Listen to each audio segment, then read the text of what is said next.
Okay. So I have to start again.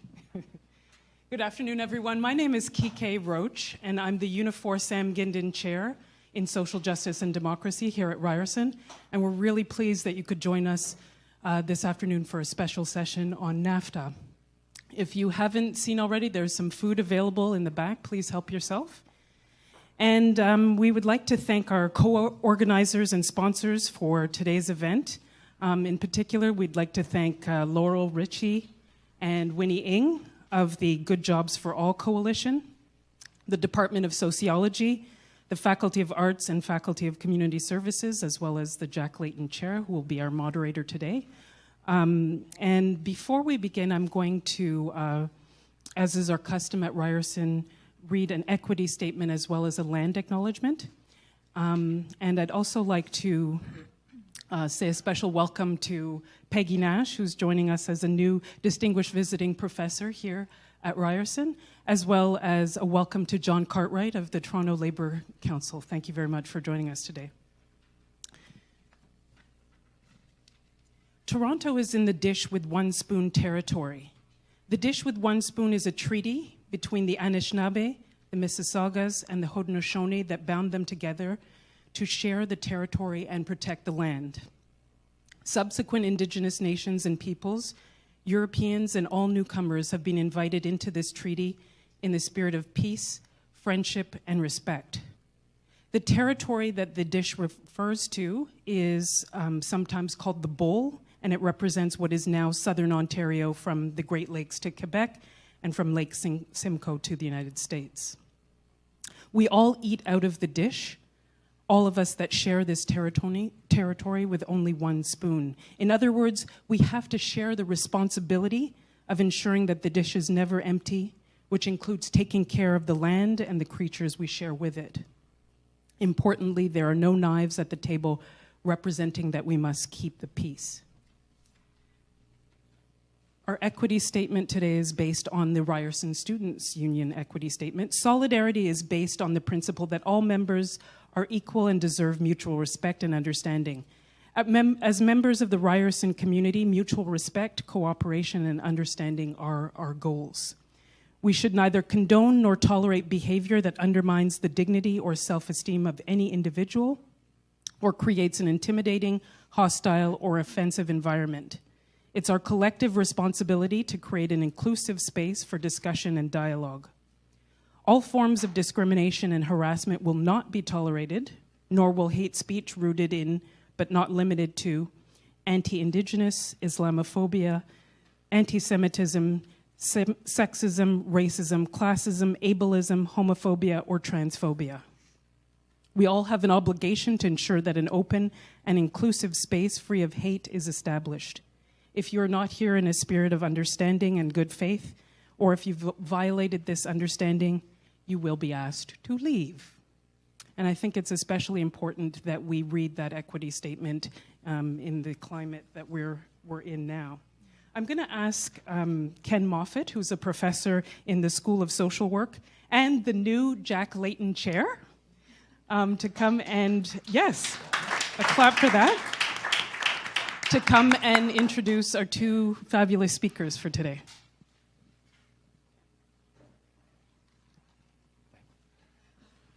Thanks, Kike.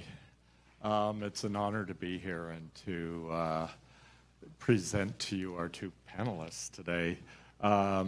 This is really our second event, Alana and I. Alana works with me. We did one on harm reduction last week, and now this one. It's fantastic. I'll start by introducing, and I also just, in terms of letting you know, this will end at 1:45 because Pam needs to go to class. And she'll need to leave at 1:45, so just so you know. Pam Palmater is a Mi'kmaq citizen and a member of the Eel River Bar First Nation in northern New Brunswick. She was one of the spokespersons and public educators of the Idle No More movement in 2012, 2013.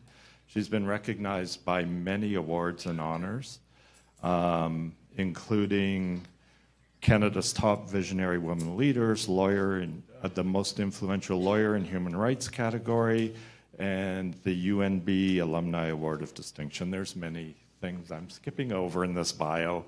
Her areas of expertise are Indigenous law, politics, and governments. She has numerous publications, including her book, Beyond Blood, Rethinking Indigenous Identity.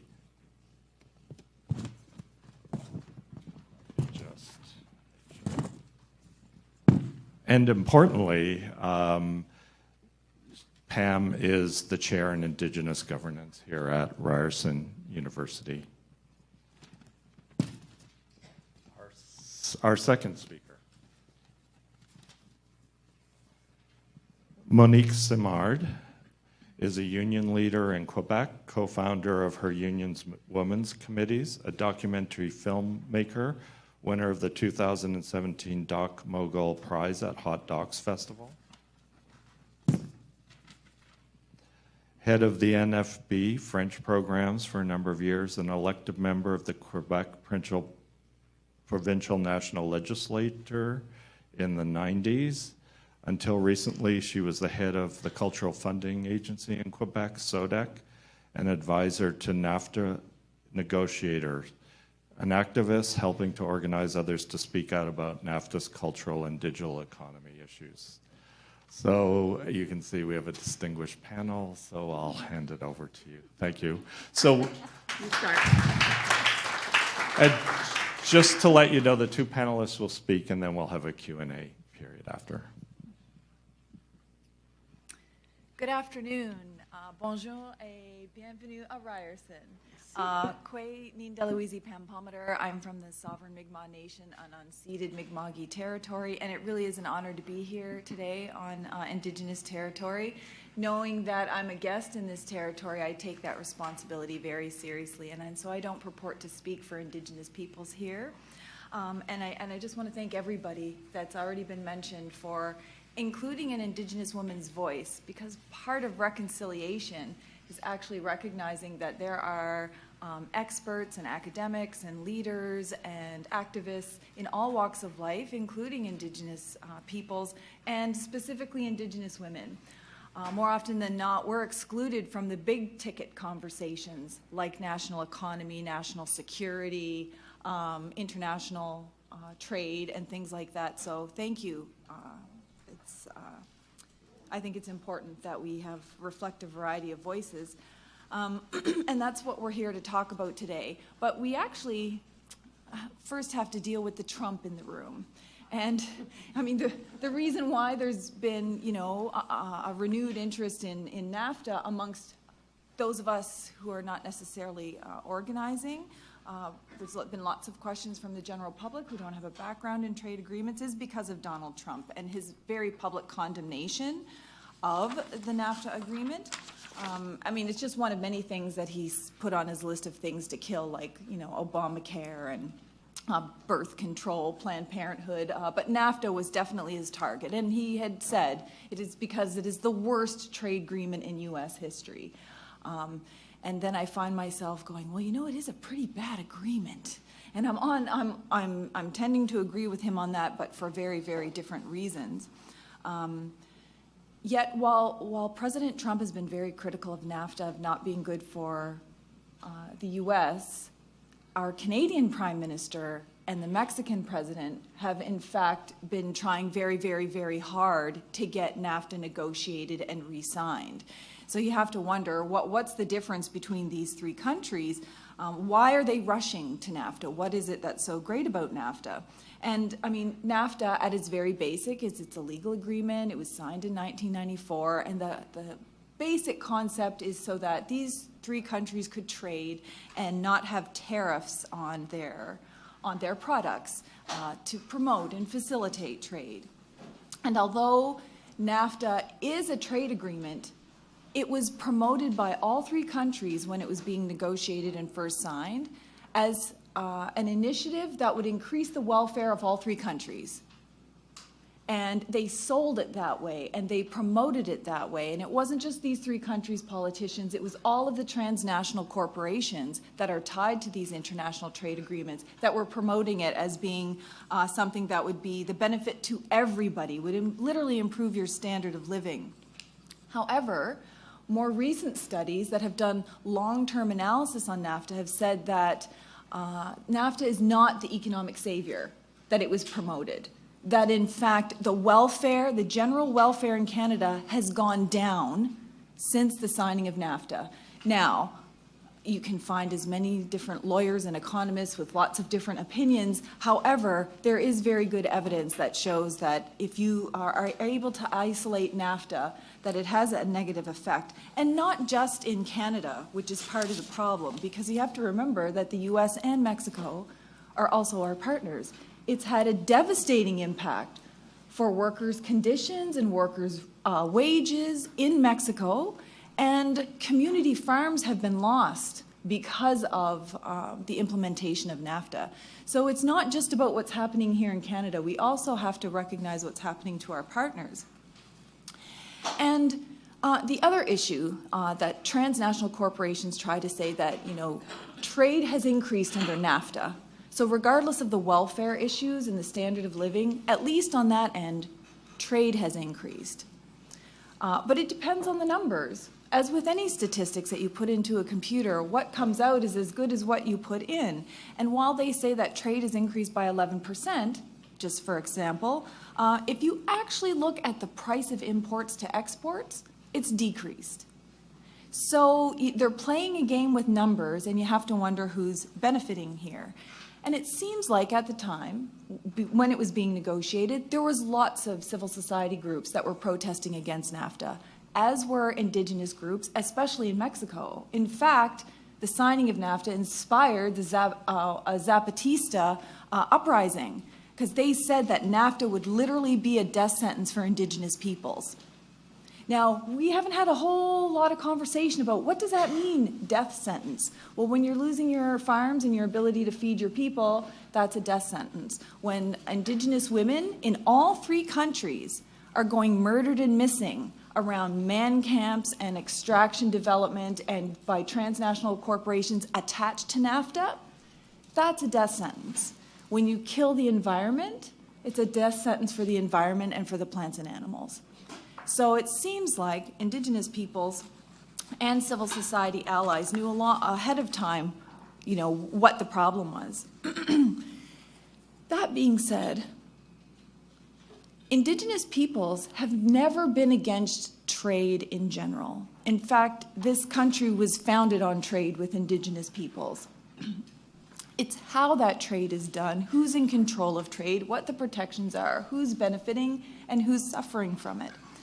In fact, trade was so fundamental to Indigenous peoples that we actually included it in some of our treaties, the pre-Confederation treaties. And the Supreme Court of Canada has recognized that the Mi'kmaq right to control and regulate trade and benefit from trade is something that was critical to maintaining peace in this country to allow settlement.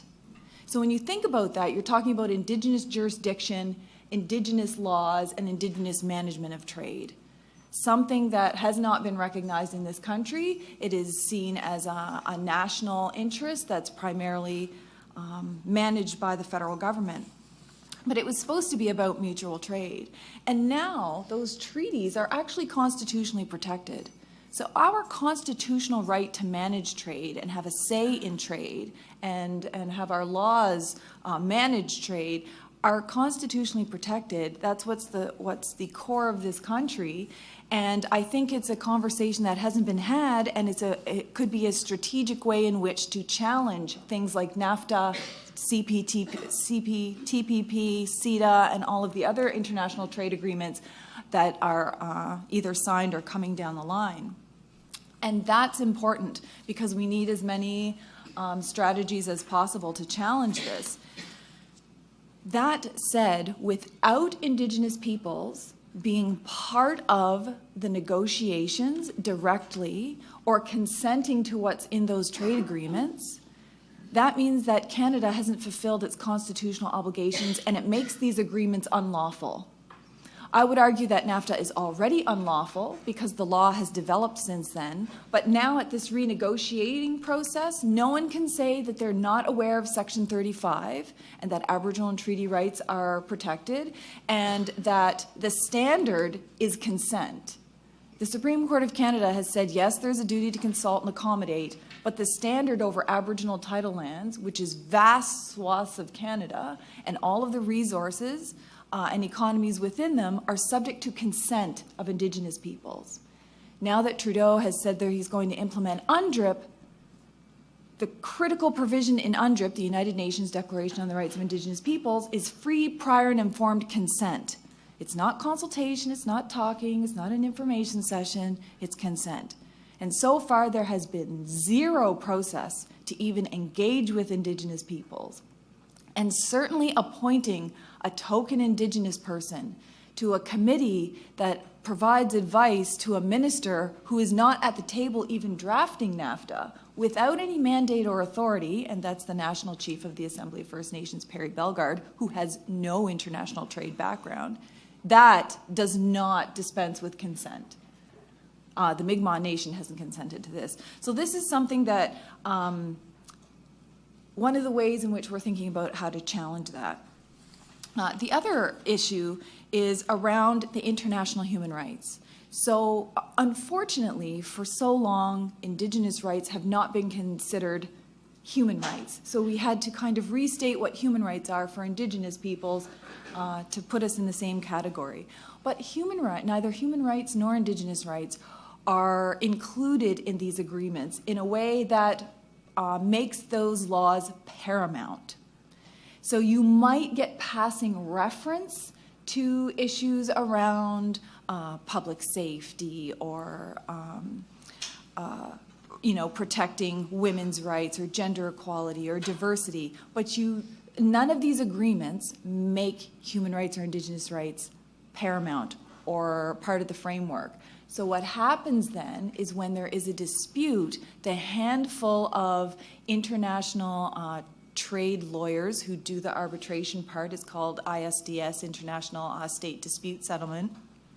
They only look within the four corners of NAFTA or TPP or whatever the agreement will be to interpret how to resolve this dispute. So if Canada wanted to, in theory, say, okay, this mining company can't come in here because there's no consent, the Indigenous people say no, it's on their land and there will be environmental destruction, that company could sue Canada, and Canada could try to raise as a defense, well, treaty rights and Aboriginal rights and UNDRIP. However, that's not part of any of these agreements. So these dispute resolution lawyers only look within the four corners of NAFTA and say, well, what was the agreement? You don't get to get out of it now, and Canada will lose the case. This isn't just a theoretical fear. This is, in fact, what is happening. Under ISDS, Canada is the most sued country of all of them within NAFTA to a vast majority. The majority of the claims that are being brought against Canada relate to the environment or natural resources, and Canada trying to protect its interests. For example, not allowing contaminants into the country. The U.S. has never lost under ISDS. Mexico has lost, and right now Mexico and Canada literally have billions of dollars worth of claims stacked up under NAFTA. And that's a problem because who pays for that? The Indigenous peoples pay for that because it's our lands and resources. Canadians pay for that through taxes and loss of programs and services that would otherwise be funded, not including all of the legal costs. And so this is one of the reasons why Indigenous rights and human rights have to be a part of this, because by including Indigenous and human rights as the interpretive legal framework for all of these trade agreements, that necessarily brings in workers' rights, women's rights, the environment, water protections, social equality. All of those things are brought in when you make Indigenous and human rights paramount. And I think that's something that cannot be put in a separate chapter. Because when you put it in a separate chapter, it will be legally interpreted that way.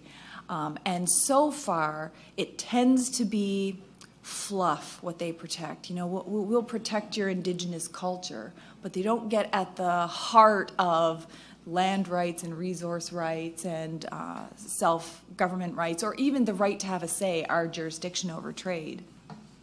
And it's not just Indigenous peoples that are saying this. In fact, a collective of United Nations experts, special rapporteurs, and those who work in the various human rights treaty bodies have all collectively spoken out about international trade and investment agreements, including NAFTA, TPP, CETA, and the whole bunch, saying that these agreements breach just basic international human rights laws.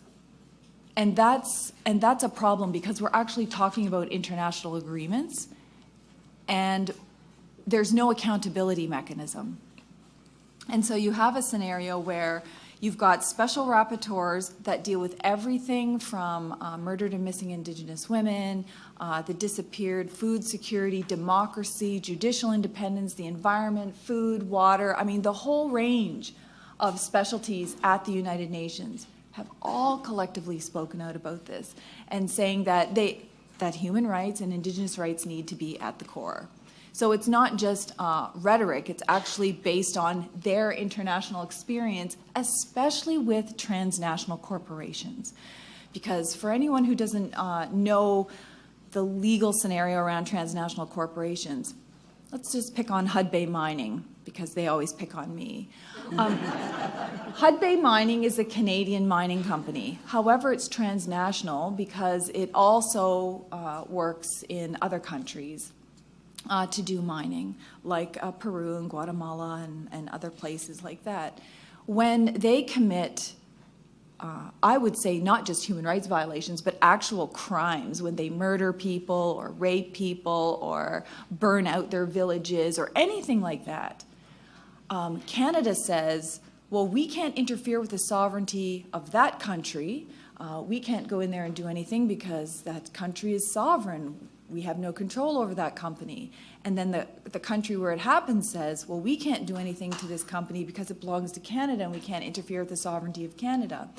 And it sounds like a very ridiculous and circular argument that they make, but that's exactly their positions at the United Nations. So every time we go to testify or every time we try to deal with transnational corporations, they all plead, well, it's kind of in this legal limbo where nobody can make these transnational corporations accountable. I don't think that's the case, but however, these are the positions that they take.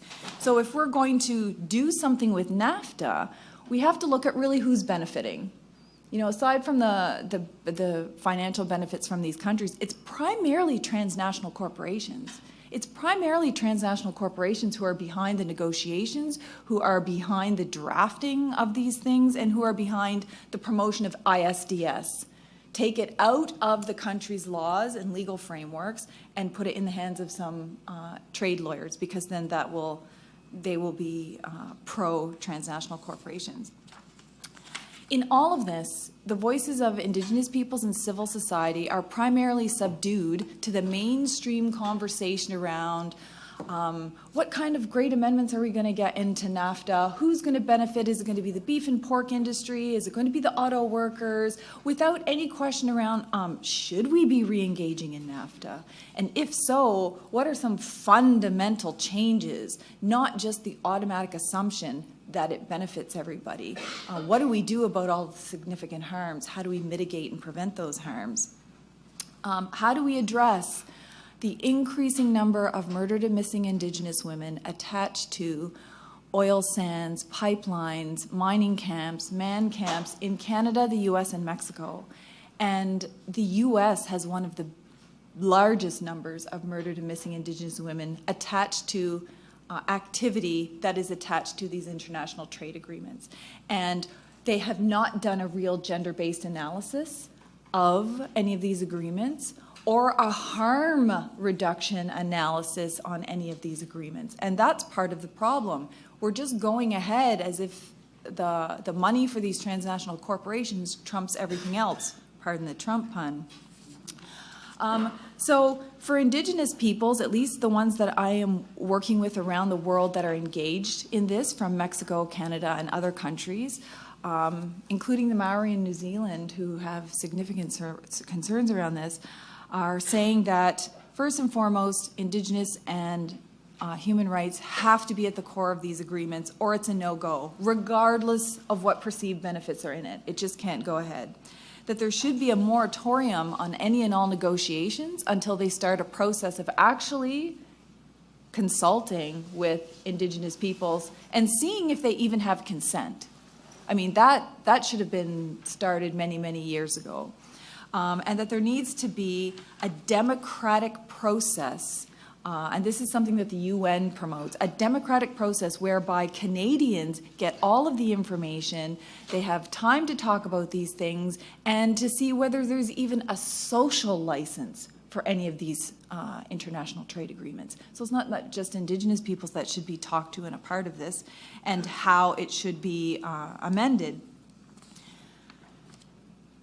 At a bare minimum, within these agreements, and not within one chapter, but it has to flow through all of these chapters, Indigenous lands, resources, and people have to be protected. There has to be a zero harm policy. It's as simple as that, and I think you could apply that to concerns around women and the environment and water and everything else. There has to be a zero harm policy. Otherwise, they can always argue that the money's worth it, that the trillions of dollars in trade agreements are worth it, and they're simply not. There really shouldn't be any ISDS provisions. I mean, that should just be gone. There are other countries in the world who say no more to ISDS, and I think that's the way to go. I don't think we should let these decisions be in the hands of a couple of international trade arbitrators to the exclusion of those who have say here in Canada and the US. And there's a million things they should be doing if we were at the table negotiating this, but they should make sure that they have civil society input, like fulsome civil society input and Indigenous input into all of these things, and recognize that the law has changed.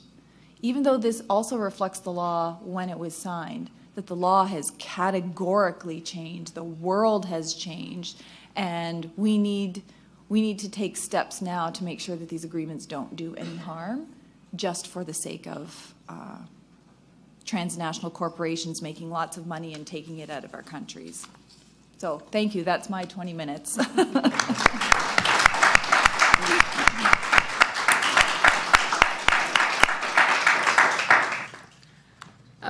Bonjour tout le monde. Thank you for inviting me. Very good. Agree. I was, and seeing a lot of old friends around here, I was, I think, in 1988, somewhere in Toronto many times, trying to organize and succeeding in creating a pro-Canada, what's it called? Pro-Canada network, huh? Remember, Peggy? And because it started with Canada and United States, and Mexico came along a few years later. At that time, unions, women's groups, large mobilization of people, we were against it because, of course, we were in the 80s, which was the neoliberal economic agenda was being promoted. We had Reagan on one side, and we had Mulroney here, and singing Irish Eyes or whatever it is in Quebec City. And that was the first time we heard about this project of a free trade agreement with the United States. And everybody said, whoa. And at that time, the Liberal Party, who was in the opposition, and of course NPD, said, we're against it also. So you had a vast kind of a coalition across Canada, except for Quebec. Quebec was in favor for one reason, because Quebec, the sovereigntist Quebecers were for it, because it was a reason that you could have other kinds of trade agreements with the United States that made it that you didn't need Canada necessarily, and it was a northeastern economic integration. Well, but besides that, everybody was almost against it. And of course, the thing was signed, the Liberals were elected, of course they didn't tear it up. And they kept it, and then they added Mexico to it. So the agreement became bigger and bigger. And in a period which was the late 80s and early 90s, but since then, and I won't come back of all what has happened since then, but a lot of things have changed. 1989 was really the opening of the globalization economy in the world, where finance and money could, travel all around the world. It's a very definite date. That's where things fundamentally change. That's where real globalization started. And that was one of the arguments to sign the agreement. But since, and I will talk specifically because that's what I was asked to talk about culture and entertainment. You never hear about culture when you talk about trade deals. We read every day in the paper about lumber and steel and dairy and whatever. And nobody talks about culture and entertainment. Well, first of all, because there is, and a lot of people don't know about this, there's a cultural exception disposition, is that cultural products are not submitted to the trade laws or the trade agreements between the United States and Canada. Mexico doesn't have that exception, by the way, and it's been quite disastrous for them. But Canada does have. Why? Because in the history of Canada, and this goes for Canada and Quebec, has always been very protective of its cultural production, knowing very, very, very clearly that if you did not have that, it would be completely washed away by a dumping of American cultural products. So that you needed protection. And in order to implement that, it was as soon as when the CBC was created in the 1930s, because the airwaves, because that was before television, the radio airwaves would come into Canada, the American ones. So they said, we have to create our own national broadcasting system, copied on the BBC model. And then the television came. And then over the years, arts councils were created, National Film Board of Canada, which was essentially created before Second World War as a propaganda public producer, which is still maintained. But lucky we had the National Film Board over the years, which was to represent the voices of the reality of Canadians. Now, if not, we would not have a lot of good filmmakers, good writers, etc. But what has changed right now about culture is that although there is a cultural exception clause which has permitted us since the early 90s to create the Canadian Media Fund, which is a very, very important public program to make it that we have production of Canadian content made by Canadian companies on television, because that happened with the cable TV new technology. So Canada said, what are you going to do? We need content for these cable TVs. If we don't produce our own content, we'll have cheap American productions that will buy cheap. So we have to avoid that. We have to assure us that we do have Canadian content, and that will be produced by independent Canadian producers, Canadian Media Fund. And created a different sophisticated numbers of public programs by the federal government and also in the different areas, regions of Canada and the different provinces. Tax credits, music funds, book funds, etc. And nothing of this can be challenged under trade laws because there is a cultural exception. If not, everything could be challenged because most people know why lumber is opposed by the Americans. They challenge it for one thing, because the wood grows on public land. And that is, for the Americans, considered unfair trade. So imagine with all our cultural programs, which resemble very much the European system, by the way, in Canada. The Europeans have different systems, but at the basis, it's all the same. It's public money. There's no culture that will survive if there's not public support. And what is culture? Culture is identity. It's cultural sovereignty. So what's at stake now is that even though the Americans have not challenged directly the cultural exception clause, they haven't said we want to write it off, but they are asking to now include, of course, this position about digital economy, which did not exist 30 years ago. And when we say digital, one of the major changes in cultural production is that it's all digital now. Everything is digitized. Everything is transmitted, through the web. And that's how the business is done. So they want to open dispositions on that, where, of course, for any transaction that is less than $800, no taxes. Guess which way it will go? It will go from that side, from south to north, and not on the opposite. So this is very, very well. Also, they're challenging something that is so important, is that the Canadian law on ownership of telecommunications.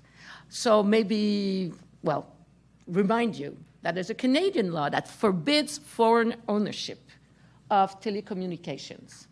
What are telecommunications? We're in the Rogers building here, business. We're here. We're at the center of the power here. Rogers, which started, with the cables and little things like that, now is an empire. As Bell, as Videotron, that mostly operates in Quebec and eastern Canada. Shaw now has been bought by Rogers, or it's in the making. And there's small players, but they're big players. And these big players have a license to operate in Canada because they're Canadians. No foreign telecommunications company can come in here. Why? People will say, why? It's just business. Why not? Of course, the owners of this would like that restriction to fall down because then they could sell to a high price to the Americans. But these Canadian companies are obligated to transmit Canadian content. And that is what it stakes, really, here. And as you probably read or heard, these whole set of laws, the Canadian communication law, the Canadian broadcasting law, is going to be reviewed. So they're going to be reviewed in this context of NAFTA being negotiated, and with the pressures of the Americans that want Canada to review a certain number of its rules and laws. So culture, it could have a huge impact. By the way, why am I talking about culture and entertainment? Because most people think it's like soft economy, not important, it's not real jobs, not real money. No, it's not. It's real money. And for example, just in Quebec, culture is more than agriculture, forestry, mining, oil, exploration, all combined together. Culture is bigger than that. And it's about the same thing in Canada. There are hundreds of thousands of jobs. These are new jobs that have grown over the past 30 years. It's all the artificial intelligence jobs. Comment dire en anglais? Français, vous well, no, you understood, eh? Okay. It's the jobs and the creative economy in Canada is 12.5% of the jobs. It is the impact on culture and entertainment could be enormous job losses. And these are good jobs, too. They're well-paid jobs. An average of the pay in Canada for these kind of job is $75,000 a year, which is higher than, the median. So it's really, and why don't we talk about it? Why is that awareness? Well, they're not locally, like when you talk about lumber, it's an area, it's a city, it's a village. If you close down the mill, everybody loses its job. If you talk about automobile, it's around here somewhere, near down south here in Ontario. But culture and entertainment jobs are all over the place. So they're volatile. So nobody defends them as a way of a territorial way that other kinds of sectors of the economy are defended. And that's why we don't talk. But right now, there is a coalition that was created.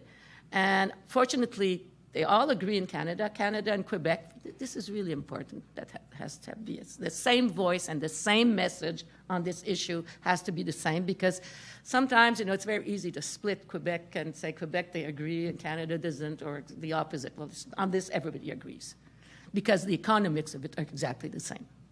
And the structures of public programs also are the same.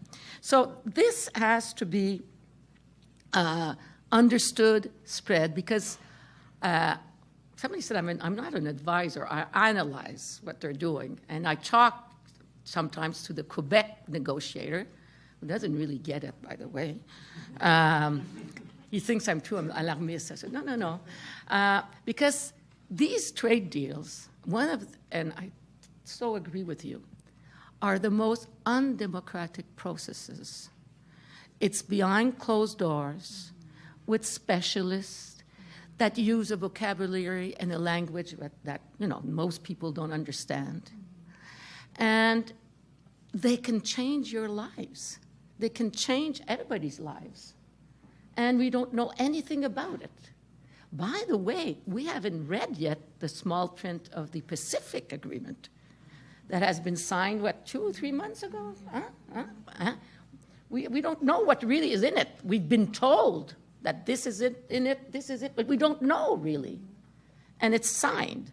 So I think there's a democratic issue here, that's a fundamental democratic issue. So the digital world has changed our surroundings. Who can manage without this, and the content? And one of the issues right now in Canada is how can we fund, with all these new changes, Canadian content? So there are pressures right now to change the system, because now the funding is going down for different reasons. I won't go into details of that. But we need to change them, and we must be inspired by European models that are very good. But these European models, and they're fighting the GAFA, Google, Facebook. I'm officially saying I'm disconnecting from Facebook after I read what they did with the data. I say this to my friend Judy Rebeck, who's a big Facebook activist. But they have the courage to challenge them and to change the system and say, you're going to pay back. You operate in our country, you're going to give it back money. That's the way to go. But in Canada, I don't like quoting Pierre Elliott Trudeau, which was not my favorite person. But on these issues, he was quite good. He stood up to the United States on issues of culture. And we have really, really to stand up, because if we want to keep our cultural sovereignty, what is cultural sovereignty? Is your identity. If you don't have that, why have a country? And so you have to stand up to the multinationals, because you talked about mining, and I agree, but the digital ones are even bigger. Right now, the biggest companies in the world are digital. It's Amazon, it's Google, it's Facebook, I'm missing one. Twitter. And with that comes along the Netflix of this world and, all these. And the biggest expense you have now is to buy these devices and to buy applications on them. That's where the money's going. And why do you buy them? Because you won't have access to content. And if you want content, you want Canadian content. Or at least I think people want Canadian content. So essentially that's it. And in the months to come, there is the revision of Canadian laws, and people have to be very aware, because we've waited a long time, because the Canadian laws right now, not the principle of Canadian ownership, I think that must stay. But the rest of it is kind of obsolete, because there were laws that were written and drafted before the digital age. You have to adapt them today. But let's not forget that in doing that process, not throw the baby with the water. And that the lobby, and if you look at the lobbyists in Ottawa right now, from the GAFA, the big ones, it is absolutely astounding. And I think that it's a Toronto Star, the Globe and Mail, that got a list of all the lobbying, the Heritage Minister by Google and all these, that were, I think, 100 times more lobbyists than just normal artist associations or musicians of Canada or whatever. So even though we're not talking about it, and we have to be aware of it because essentially we would lose our soul if we lose all that. Voilà, merci.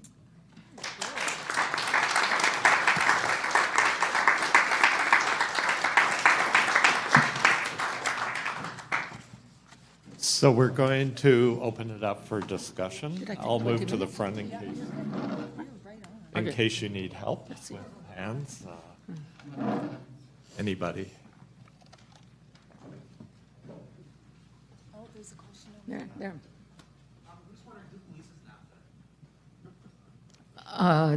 There's a chapter 11 and a chapter 19 and arbitration mechanisms and complicated mechanisms, and that's it. Basically nobody.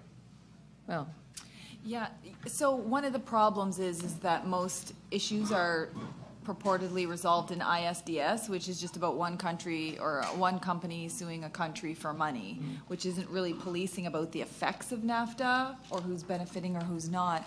It's the reason why Indigenous peoples around the world are saying that one of the things that have to be included in NAFTA or any of these agreements is fulsome and ongoing monitoring, research, evaluation, and accountability mechanisms built into those trade agreements, as opposed to relying on external hope that you can access justice. So if you're a community that's been devastated by a company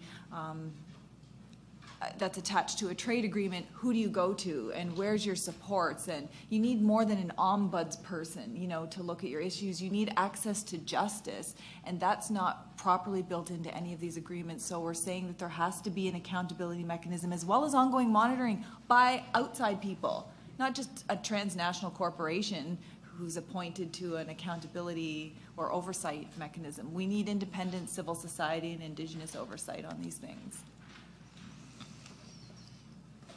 Yeah, Monique, what role is the Quebec government playing in the NAFTA negotiations? Quebec, I think a lot of Canadians feel strongly about culture, but Quebec has always acted more forcefully on culture.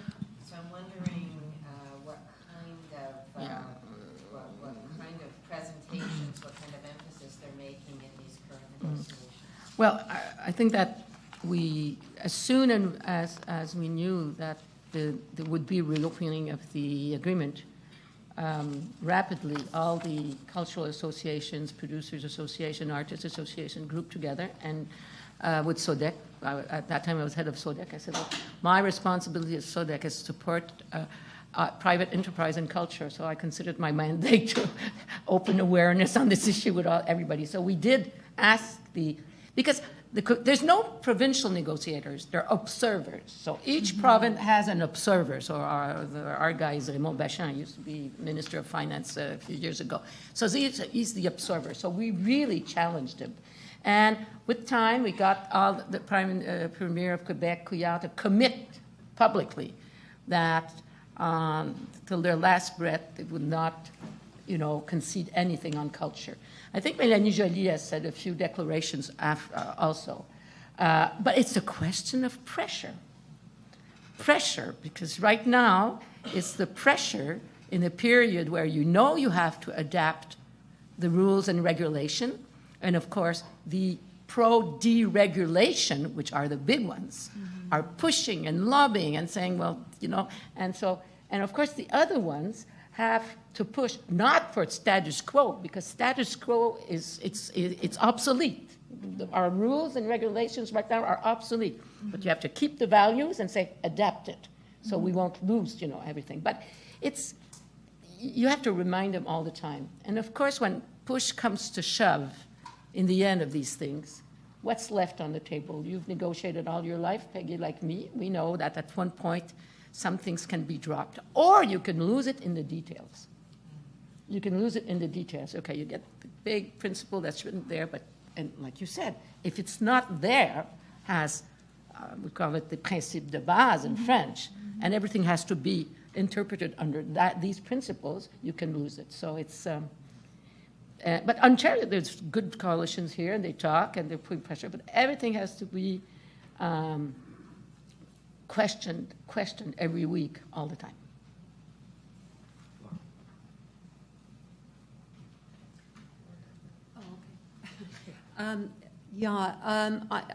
I don't know if either of you might want to comment on this, but we are here on a university campus.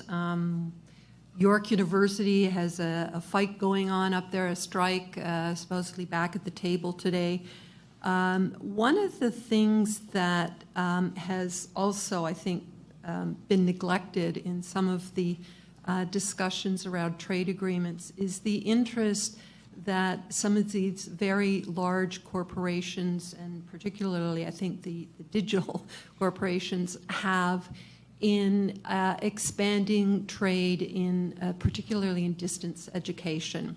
I once sat on a sector council in the telecommunications sector and was horrified to hear some of the business representatives of the table actually quite a few years ago, but already talking about if trade was opened up around in the use of digitalized presentations. I mean, forget about part-timers. Let's just record a lecture and sell it around the world. And the example they used was actually South Africa. They said South Africa is in need of more educational services, and if we could only get better access, we could essentially sell our lectures to their universities. You know, the biggest education material company in the world is Pearson. You probably know Pearson. So if our trade agreements would change, you know, they could come in with digital education everywhere. Amazon right now is trying to kill the bookstores in universities and colleges. And they've succeeded in the States of doing that because, you know, the States have little bookstores in their colleges and universities with co-ops mostly, but they're killing them. So yes, it's everywhere. And of course, in education, c'est l'impérialisme, you know, of educational content. And it's true, it's happening everywhere in countries where they don't have teachers. But they do have digital access. They don't have electricity, but they have digital access because they have satellites. And, well, I know somebody that works a lot in that and talks to me about it a lot. My sister works in education. But she was telling me how it is a real danger. And, yeah, so it just goes on because you can extend culture to education and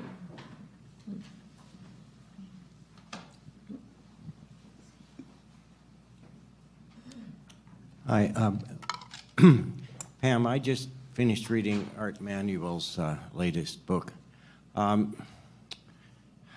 do we get UNDRIP into this process? Because, I mean, our Prime Minister on this subject is an empty suit, or I might say empty socks. Mm-hmm. And so it's a dilemma to me. First of all, if our federal government gives lip service to those principles and continue, well, Perry Bellegarde, I mean, he's bought and sold, right? So, and he's the only one involved. So how do we get pressure in there to say these principles must be in these agreements? I mean... That's a tough one. It was so much easier to talk about and rally around these issues under Harper. And you would think, what? That doesn't make much sense. But Harper was so awful on Native issues and his cabinet were so visibly racist. I mean, it's easy to say, look at, this is terrible, and allies say, well, doesn't make sense, this isn't reconciliation, this isn't Aboriginal and treaty rights, and to get people on side and to help you advocate or have access to the media or social media or on-the-ground campaigns. But along comes GQ Trudeau, and the magazine. all of a sudden, Canadians are like, oh, listen, he's literally crying tears of reconciliation, and I'm so sorry, and there's no relationship more important to me than the one with Indigenous peoples, and he's like hugging and kissing Perry Bellegarde and Justice Minister Jody Wilson, and it's just... And you might get a song from Sophie, too. Well, there you go. And so what message does that send to Canadians? He's no longer combative. He's no longer, ignoring Aboriginal rights. He's no longer calling chiefs crooks. And he's not doing the things that Harper did. So it's actually had a profound effect on the people that were standing behind us on a whole bunch of these Indigenous issues, saying, well, aren't you happy? Like, Trudeau's taking care of it all. I mean, he's implementing UNDRIP. He respects all your rights. I mean, you meet with him all the time. This is just great. So all it's done is make our work a lot harder. I mean, the AFN's been kind of irrelevant for a while. But yeah, and so it's still in court, yes, and increasing in court, and hasn't done anything on any of the issues that he said. But you have to be able to have a one-on-one conversation in more than just a forum like this and say, here's how, like I just gave a presentation to a whole bunch of chiefs yesterday, here's how what Trudeau's saying here translates into law. Oh, I love you and I want to reconcile with you is not your Aboriginal treaty rights are paramount, or I want to work in partnership does not translate into we'll get your consent first. And that's a really big job to do with other Canadians and our allies. Thank goodness we have allies in civil society groups, in unions and lots of other organizations and teachers and stuff. But we need to somehow keep making it bigger. I mean, social media helps with that. YouTube helps with that. These events help with that, but it's so much more monumental. We have to have people on side who can put the pressure on MPs and senators and things like that. So just help us, I guess, is, our plea, because in helping us, it helps you. In helping us defend our Aboriginal treaty rights, and we're defending the lands and waters, that helps you.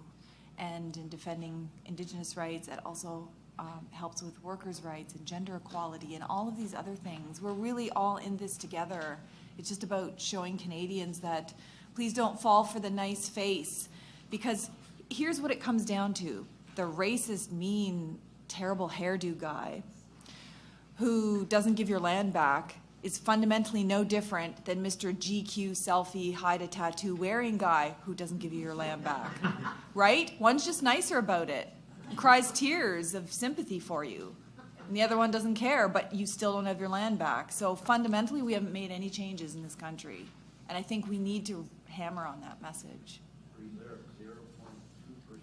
Yep. Of the land of Canada. Yeah. And that's observed. Even in the United States, the reservation It's more than that. is much larger. Yep. So we're nowhere. Nope. We just have to talk about it and realize that no, Trudeau hasn't been the savior.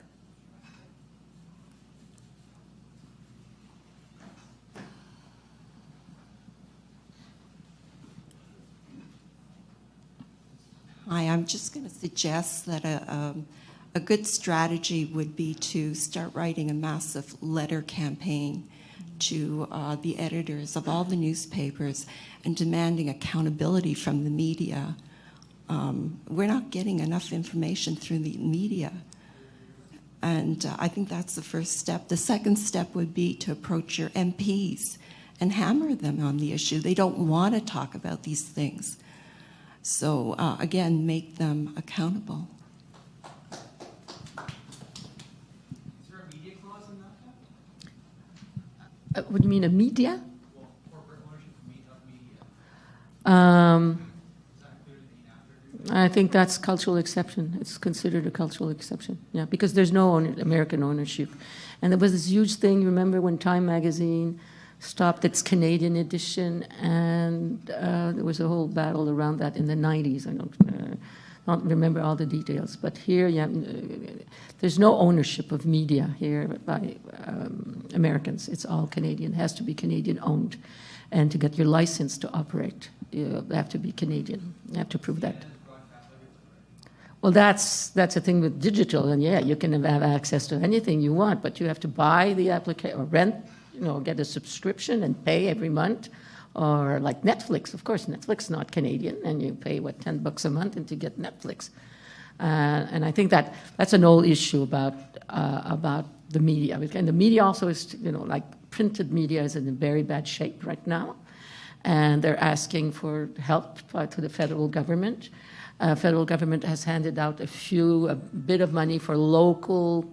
If there's no other source of news in an area, they will help the last media there. But that excludes a lot. And somebody was telling me yesterday here in Toronto that it's national news that the Toronto Star is not in good shape. Okay, so that has been printed. We've read about that. So will it be the Toronto Star or the Globe and Mail? Is there a space here in Toronto for two daily newspapers or just one? And if you look at the number. But again, there's a problem also of newspapers have always been privately owned and up to a few years ago, very lucrative. They lived off subscription and publicity. Now, the shift of publicity with the digital and the social networks is a major, major, major thing. For example, the federal government gives more money for publicity to the social networks than they give now to printed paper, because that's how you reach people. And that's how the left reaches people, that everybody uses them to reach people. But there's fundamentally a contradiction in it, because we're giving them their money to reach our people. And they keep the data on us. So, the big scandal there. Like, for example, I find it awful that Netflix knows more about the details and by the data they have on Canadian audiences that we know on Canadian audiences. Because we don't have, or our media doesn't have the money to have all these algorithms and these analysts, etc. So I could have talked for 2 hours about big data, but that's another conference one day. Because that is a huge thing, because the knowledge of what we are and what we do does not belong to us anymore. And that is very scary. We don't even adhere to the UN standards for Indigenous rights anyway. Yeah, so. Declaration of Indigenous. Oh, no. Okay. Indigenous, I'll leave Pam to answer. In Mexico, in the last 3 months, 30 candidates for public office have been assassinated, including a candidate for mayor of Mexico City just 2 weeks ago. When we're imagining NAFTA, what's the conversation about our friends in Mexico? From the Indigenous perspective, is there ongoing dialogue between peoples in Mexico, states, Canada, and Quebec? And then, how do we create this conversation about that kind of a solidarity that isn't just looking at us from a perspective of our aerospace industry, or our pulp and paper, or even just our cultural industry, but how do we create those bonds so that we're all trying to unpack this thing and figure out how we could get a decent solution out of it? That's a really good question. One of the difficulties in bridging solidarity with some Indigenous groups, especially in Mexico, is they have to be very careful. I know the civil society groups here in Canada have, specifically on NAFTA, have tried to bring in people from Mexico, and more often than not, they're not successful because they are not permitted to leave Mexico for the event, or there are fears for their lives. There have been some. So what we try to do is mainly do it through social media or through email. Some of the problem is with translation, so sharing of materials, trying to simplify it and making sure that it gets translated for those in Mexico, and then vice versa. It is very difficult, and at least the people that I have been involved with in trying to bridge solidarity in these three countries and others, because now TPP involves a whole bunch of other Indigenous groups, is really around when you enter into an agreement with a group or more than one or two groups, you have not just rights within an agreement, but you have corresponding obligations, even ones that may not be spelled out in writing there. And we should be very concerned about what happens to workers in Mexico. If we care about what happens to workers here, and we join an agreement, we should care about what happens to workers in Mexico. We should care about what happens to people, leaders who are trying to run in elections who may be counter to NAFTA, and what happens to them, because we're a party to this.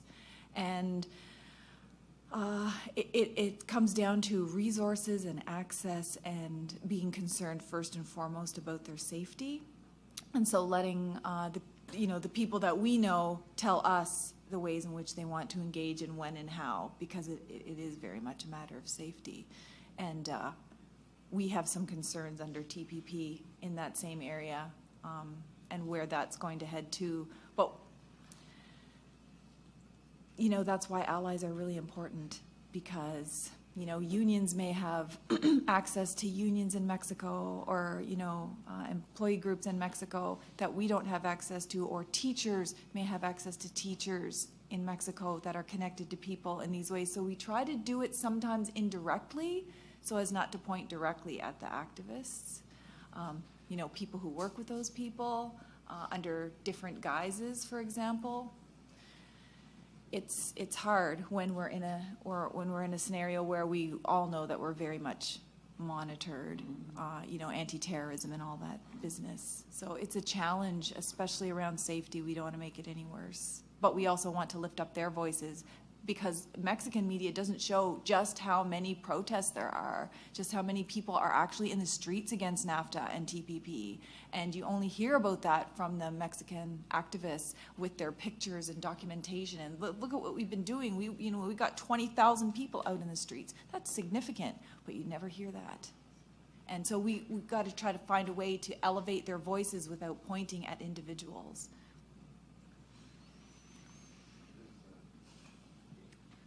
Hi, I'm a student here at Ryerson. My name is Binish. I was really struck by thank you for your presentations. I learned a lot. I was really struck by the importance of democratic participation and the lack of sense of really being able to engage this international level thing that's going on. And I was thinking about the communities that I'm part of. So the networks that I have, like younger people, students, and racialized folks in Peel area or like Markham, and I was thinking about what does it look like to mobilize those communities, and what work can be done with the coalitions that are currently already there, so that we could reach out to these communities. And I'm just wondering, for the communities that are on the outskirts of Toronto, that are in different linguistic groups, right? Like, so the Punjabi community that Trudeau loves to dress up for, and the Tamil community he loves to dress up for in Scarborough, possibly. And I'm thinking about maybe creating materials that are in different languages. This is a really good document, like having this in Urdu, Punjabi, or Tamil. I would love for local networks, like organizers in these communities, to pick this up and have a conversation about how this will impact their life, and why this is really important. For the young people on this campus, I came and it was really, I don't see a lot of young people in this room, and I'm wondering why they're not here, and why is it that they're not really finding this really significant? Do they realize the impact this will have on their lives? And so what does that mean for checking in with the student movement, some of the leaders, and doing a specific organizing with student unions, and presenting this information to the group that this is going to have a huge impact on? One of the things is, I think you mentioned security issues, because the NAFTA was pre-9/11, and there's a lot of other types of integration that were signed after 9/11, and that affect our immigration laws. You know, we don't have total sovereignty on our immigration laws anymore, and it's the whole atmosphere, and it's true. And I think that why people are not that mobilized, because they feel powerless. They don't feel concerned, or they feel powerless. It's so big. Or when, you know, people in the area of Toronto, if you talk about lumber, well, they don't really feel concerned. If you talk about dairy, they don't feel concerned. So, and the media transmits it in that way, very specialized. You know, you'll see it in the economic section, and you'll look at agriculture. You know, urban people don't feel concerned by that. And that's the responsibility of the media, or the transmission of the facts and analysis has to be global and not partialized, because when you split knowledge in so many small areas, well, you keep the control of the whole picture. And of course, they focus on President Trump's, you know, folie. Well, you know, like one day it's this, the other day it's that, and they, you know, they focus on that. Well, and of course, they praise our government in saying that they're keeping their cool. They're keeping their cool, which they have to, anyhow, that's true. But it still doesn't give you, I think people feel powerless. We felt powerless maybe 30 years ago. I think today the sense of powerfulness, or the lack of power, sense of power, is even greater than in our generation, as you say. Oh, yeah, of course we could not. Just along the lines of this comment, I was talking to a politics student last week who said the language for he was about 22, and he said that the language of entrepreneur, the language of innovation, makes him even wonder if he should be getting a politics degree anymore. And he feels like his generation's waiting for something to happen. If I could add his voice here. Mm-hmm.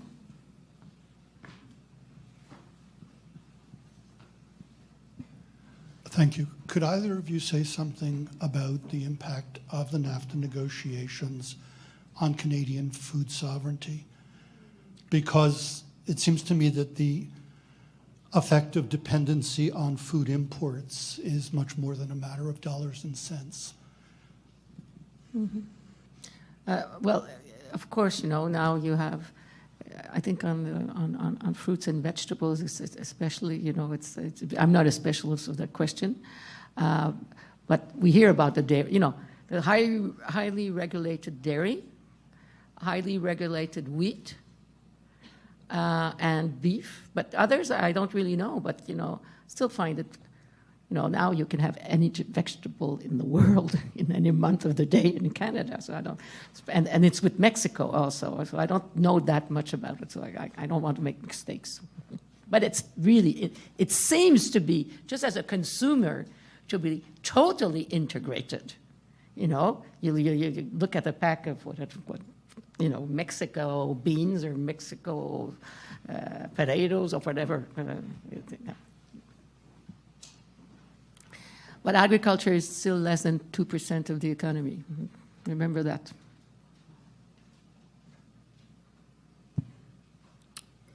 I'm a gun control advocate and have born in the United States, and I've been watching the Canadian gun culture as opposed to the American gun culture. And I'm terrified as I watch basically an NRA agenda be moved into Canada. As an example, it's recently been noted that Trudeau's going to follow up on some of his promises to undo the damage done by the Conservatives. Now stores in Canada are going to be recording serial numbers of guns coming into Canada, whereas it used to be a chief firearms officer, a Canadian government agent. That would be an example of what is going on, and how is NAFTA in any way involved in this. We don't have gun manufacturers in Canada, essentially, other than Cold Canada now. And the Americans are the biggest manufacturers in the world, the biggest exporters. I believe Canada has now become a conduit for untraceable guns coming into Canada. Nobody records serial numbers. Now the stores are going to be required to. And it just speaks to the absence of responsible government here in Canada as far as why are we becoming American in our gun values.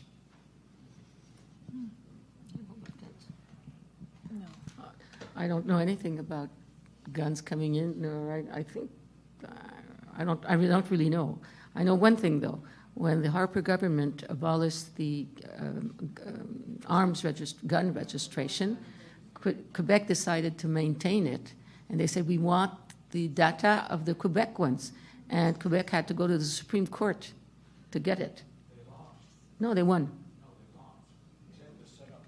Yeah, yes, but anyhow, that's it. That's it. But they've set it up now. That's the only thing I know. Yeah. Oh, that I don't know. You might have Doug Ford as the next premier.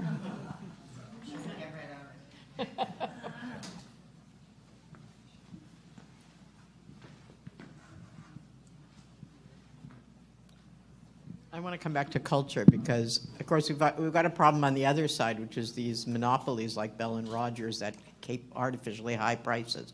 So that's very hard to get public support to break those down, and not to break them down, right? Mm-hmm. So it's like it seems to me, the thing that's most striking to me is nobody seems to care about NAFTA. Like there doesn't seem to be any organizing going on. There is on the other side, like gun control, for example.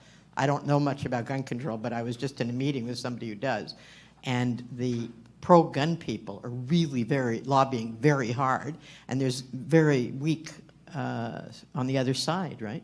So there's a series of issues that NAFTA, gun control, that we fought out in the 80s. I mean, we didn't exactly win on all these issues, but they're being weakened now as a result of pressure from the United States, probably, and the corporation. So in the cultural area, it seems very complex because on the one hand you have NAFTA, and on the other hand you have this relook at how we're going to organize around the digital economy, and it's hard to imagine that the pressures around NAFTA won't equally apply whatever the rhetoric is on the Liberal government. So I just wonder if you've thought what you can say on that. Yeah.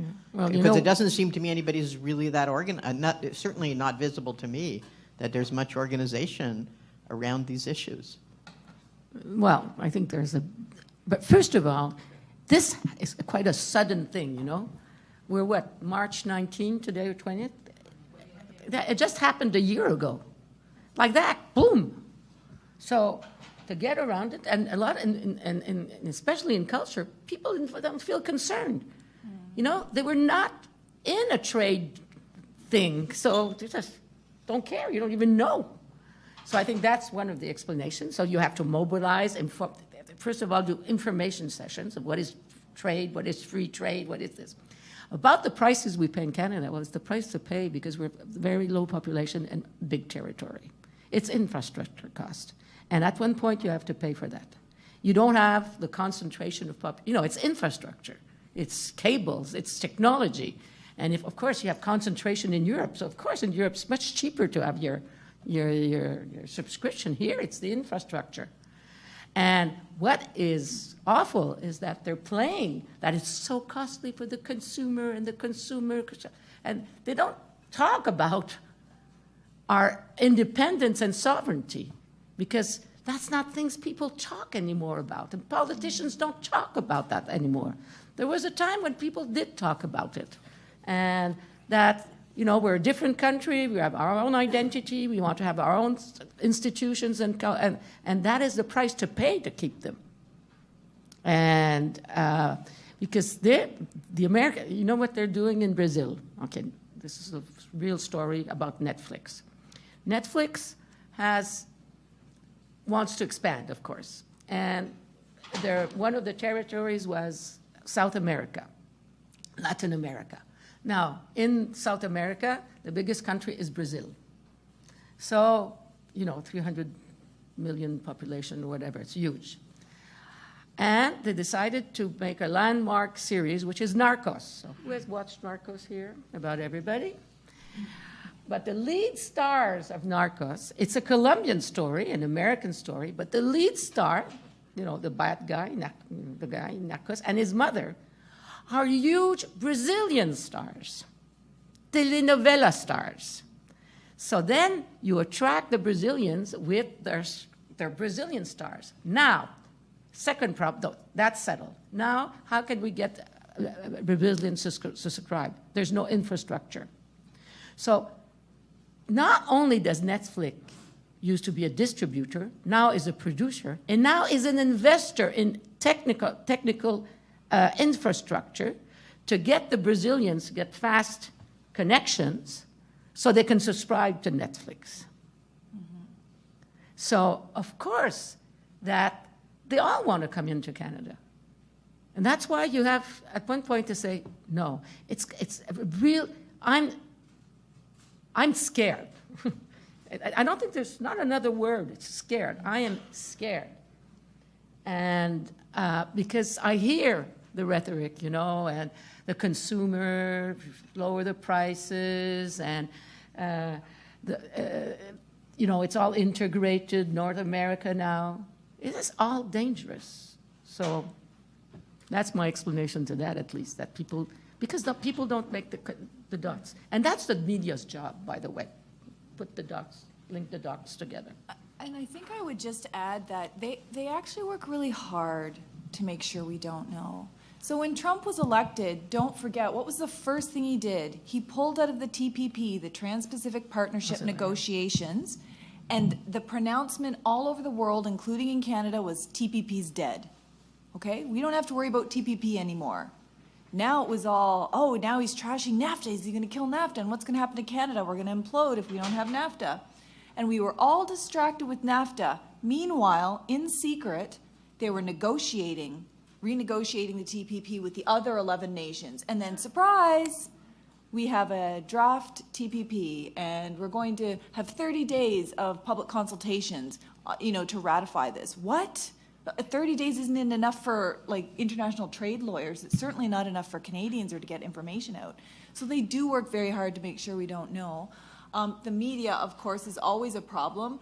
And just on NAFTA, for example, I've been involved in, anti-NAFTA, anti-TPP for, 4 or 5 years specifically, aside from just the formal work that I do. And you've got the Canadian Centre for Policy Alternatives doing specific stuff on it, and Council of Canadians, and Climate Change for Action, and all of these smaller groups, different unions, working to have forums and symposiums and public education and lectures, and you still don't hear about it.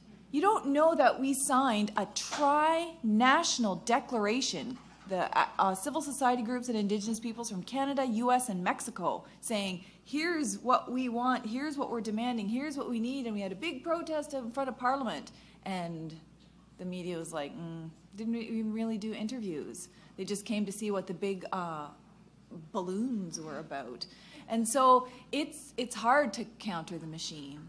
But there are actually people trying, and it's just about, I don't know, other people amplifying it somehow, which is always the problem with, activism. We're coming near the end, so there's 2 questions and we'll finish. I was also struck by how few students there were in the room and how many of us here are 50 and more. But some of us... Seasoned activists. For some of us, NAFTA brings memories of a very interesting era when we fought not only the free trade area with the US, but then on to NAFTA and then on to the free trade area of the Americas. And one of the mysteries looking back is how we got to be as strong as I think we were in that era, and what are the factors that have brought us to the situation that we're in today, where a meeting like this on what I still see as a burning question, and for most students at Ryerson, it obviously is not, because they're not in the room today. Perhaps they're doing other worthy things like prepping for exams or who knows. But the uniqueness of that era, I think, was this, or part of the uniqueness was the strength of social movements that were involved. So strong women's movements, strong labor voices in it, a recognition that these agreements were going to impact badly on all of our countries, but differently. So a real stress on research and learning about our own countries, and a sort of vision of the country in which we live that was part of this space of the Americas. What did it look like? What did we want for it? So a kind of social imagination about what we wanted to build and what would be negatively impacted by NAFTA. And it feels like we've lost that completely. That I think partly it's the strength of the globalization movement, and that, I guess, two themes, globalization and entrepreneurs. But globalization in the sense that the only thing that's of interest is getting resources onto global markets, not thinking about a global economic, a nation space as the building block of globalization, and the rights, the visions, the dreams, the decency, the compassion that you could build in a society within that. So I guess the question really is about how do we make sense of the change? And is it about the strength of neoliberalism and the totally transformed power relations between corporations and states that characterizes it, so that now that dream of the entrepreneur that the student has talked about, I mean, that's what's seen as what drives the world. And the role of the state is just to create the conditions for it. So whether it's a trade agreement or whatever it is. So I guess how do we live in that world where governments have effectively ceased to govern and become the handmaidens of the corporations? And how do we find strength as social movements not to be trying to persuade governments to do what they've already decided they're not going to do, because they now are in an era of having bought a new role for themselves? So how do we recreate ourselves as social movements to fight the same fights, but in different ways? Well, as being older than Pam, so I think you've touched on a lot of elements. The world has changed, and as you said, globalization. 9/11. 9/11 is really, really something major. Also, the fact that what has been valued for the past 40 years, it's business. I read something very interesting where top students after high school, what did they choose to go to study? Well, 60 years ago, 50 years ago, they would choose, to go in social, sciences sociales, social sciences, doctors, not to make money, doctors, and, which we would call jobs that are empathy jobs, has shifted completely. Where the top, they go into businesses. They go to business, finance, etc. That is where you go. And what is taught in that ideology goes against everything, which is mobilization, being opposing, being collective. And every day you're pumped into your brain that you go for high performance, individual performance, collective is bad. Every day this is brought into the brains of people that make it that social movement lost their credibility. Unions have lost their credibility. And there's no sense of that collective institutions that make action, and we see the result. And that is very vicious. You can't point it like that, but it's every day a little bit. It can be in a classroom, it can be somewhere else, and makes it that people fear power. And also because everything's gotten bigger. And what I always say, because I was 19 years in the union movement, you knew who your boss was. You could hate him. You had a name. No, it's true. Today, nobody knows who's the boss. Nobody knows who takes the decisions. You feel really plucked, like you can't do anything, and your little boss, is not the one to decide. And there's very concrete things. By the way, people forgot that at one point they wanted to extend the trade deal to the Latin America, and was stopped by Brazil. Lula stopped it in 2002, 2003, if I remember. And I'll just add, you know, part of the reason why, I mean, this isn't a flashy issue.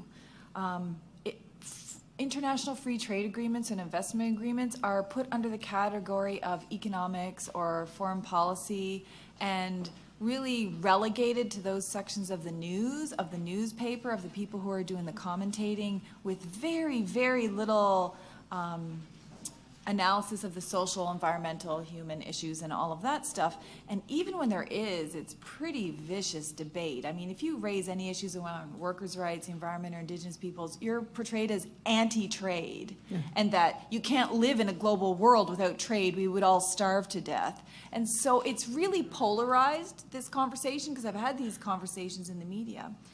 The other issue, and this is specific to Indigenous peoples, but I'm sure it affects other groups of marginalized peoples. Where are the Indigenous activists right now? They're working on murdered and missing Indigenous women, the overrepresentation of our kids in foster care, the over-incarceration of our peoples, protecting our lands and the environment, trying to address the suicide crisis. I mean, that's where all of our people are. And so it's very difficult to say, hey, do you have some time for international trade agreements and the impact on that? Because it's less direct. I mean, our people are literally dying around us. It is really hard to say, well, this international trade agreement stuff is important too. So it means there's very, very, very few people, and we really rely on our allies to bolster the small number of voices that are speaking on this in whatever ways that they can, because that's, I mean, even when I poll the class, any of my classes, you know, what do you think about international trade agreements? Oh, we don't do business and economics.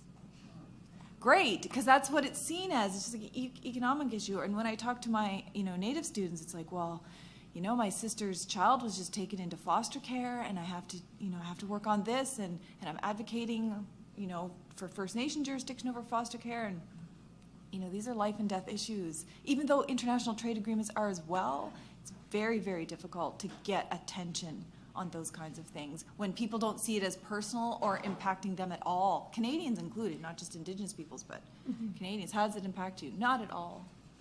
Or I don't know. That's what the answer. Yeah. I don't know. Yeah. This is okay. There's a number of questions I know, but we have to end with this last question to stay in time. Hi, thank you. I think the last one sort of leads into my question. Just, I was hoping you could speak a bit about the communications companies and, you know, sort of investigative reporting, and if you happen to know anything of coltan. Right. Just, I was hoping you could speak about coltan and just how, you know, on the news, there's not really a whole lot of investigative reporting and, you know, all that. Well, does everybody know what coltan is? It's the mineral that goes into all this Eastern Congo. Why do you think there's a war in Eastern Congo? It's to get access to that, and it's awful because it plays on ethnic wars, conflicts, the Hutu, the Tutsi, and others, and it's a catastrophe. And it's child labor, and it's awful. And it's Canadians, by the way, mining. But as somebody said earlier, I don't know, somebody talked about that. Like, our companies are doing awful things elsewhere, and the countries, they corrupt everybody, and Canada does not do anything because it's elsewhere. Well, in the United States, there's the TOR Act, is that if you've done a bad thing in another country, you're accountable to your country. And that was raised by labor lawyers in the 90s by the Coca-Cola assassinations in Colombia. So labor people might remember that because we had huge campaigns around the Coca-Cola thing. You remember that, eh? All us old labor activists. And finally, but it was almost there in Canada to have something voted on that for mining. And it was just, it slipped away by an election or something. And it's awful. It's awful, yeah. Well, I can't say more. Okay, I'd like to thank the speakers to remind us that something that's treated as stability is actually precarity, and we can rethink the free trade agreements. So let's thank them.